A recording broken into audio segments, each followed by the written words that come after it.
Po kjo deklaratë është si pasojë e organizimeve të organizatave të dalën nga lufta ushtrisë shqiptare të Kosovës, ushtrisë shqiptare kombëtare, ushtrisë shqiptare të Preshevës, Medvegjës dhe Bojanovcit, si rezultat i padrejtësive të cilët bëhen nga ana e gjykatës speciale të Hagës, të cilët në fakt e akuzojnë krerët e ushtrisë shqiptare të Kosovës, për të cilët dihet botërisht se gjenocidin në luftën e fundit të ushtrisë shqiptare të Kosovës e ka bërë agresori serb në krye me Slobodan Miloševićin.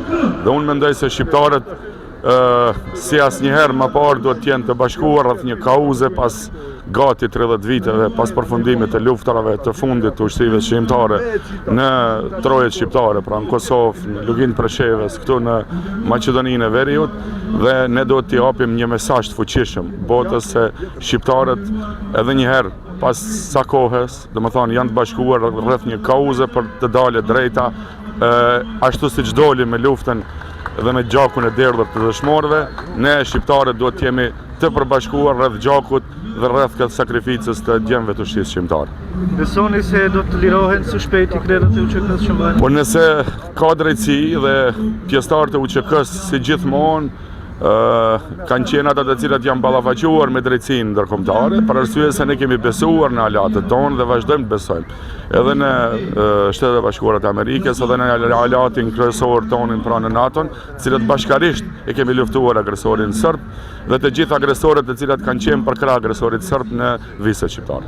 Për të organizuar kjo protestë ka pasur edhe disa deklarata të kryeministrit Kristian Mickoski. Si komentoni këto deklarata të Mickoski?